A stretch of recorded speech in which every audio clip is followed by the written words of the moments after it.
दिल्ली विधानसभा चुनाव का प्रचार बहुत जोर शोर से चल रहा है, जिसमें टेक्नोलॉजी का भी उपयोग किया जा रहा है। एआई के इस दौर में टेक्नोलॉजी एक नए स्वरूप में सामने आ रही है। जो काम पहले मिमिक्री आर्टिस्ट किया करते थे, कार्टूनिस्ट किया करते थे, एआई पलक झपकते वो काम कर रही है। 5 फरवरी को दिल्ली विधानसभा चुनाव का मतदान होगा और 8 फरवरी को परिणाम आएगा।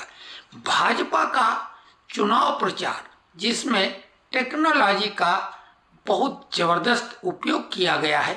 केजरीवाल की कारगुजारियां उन्हीं की जुबानी बताई गई हैं। हालांकि केजरीवाल के बारे में जो कि अपने को कट्टर ईमानदार बताते थे, बहुत पढ़ा लिखा, उनकी सारी पोल खुल चुकी है। बावजूद इसके वो हथियार डालने को तैयार नहीं है।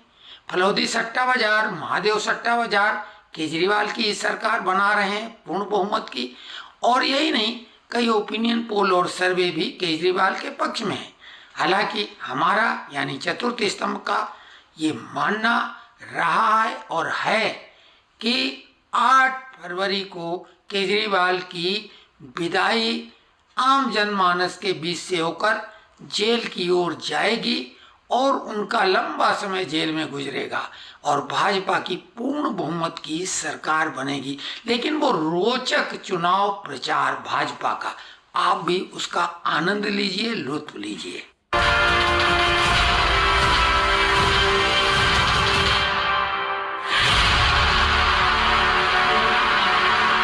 नमस्ते दोस्तों, फर्जीवाल 420 सुपर हिट शो में आपका स्वागत है।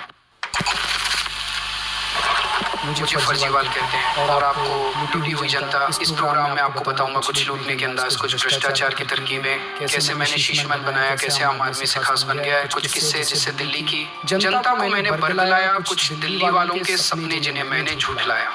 तो इस चुनाव में मत थामे मेरा हाथ, मत दीजिए मेरा साथ। मैं लूटे दिल्ली को इस दौर में जो आया हूँ सामने, मेरा नहीं कोई रिश्ता।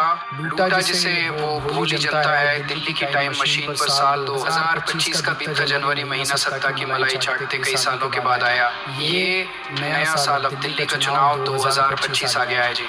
हर कोई यमुना करते हैं जी। बताओ यमुना साफ करने का फायदा क्या है? क्यों साफ करूँ? 2 बार से मैं यमुना साफ करने के वादा करके ही तो चुनाव जीता हूँ। अब तीसरी बार भी मैं यमुना साफ करने का वादा कर रहा हूँ, लेकिन जीत भी गया तो नहीं करूँगा। जब भी छठ आती है पूर्वांचल वाले चिल्लाते हैं, लेकिन रूखे गा के जहरीले पानी में डुबकी तो लगा लेते हैं ना। फिर क्यों साफ करूँ जी? 2015 में मैंने कहा मैं यमुना जीवित कर दूंगा। कहाँ कुछ किया और क्यों करूँ? 2020 में फिर से मैंने कहा 2025 तक यमुना साफ कर दूंगा, एक मौका और दे दो। दिल्ली वालों ने फिर कर लिया ना भरोसा और मैंने फिर धोखा दिया। अब देखिए 2024 में मैंने बिना किसी शर्त के माना कि यमुना गंदी और जहरीली है, लेकिन 2025 के चुनावों में फिर यही वादा मेरे काम आ रहा है ना जी कि एक मौका और दे दो जी, यमुना साफ कर दूंगा, लेकिन देख लेना जी झांसे में मत आना। इस बार धोखा मत खाना चाहिए। अगली बार मिलूंगा तो बताऊंगा मैंने दारू घोटाला क्यों किया जी। नमस्ते जी।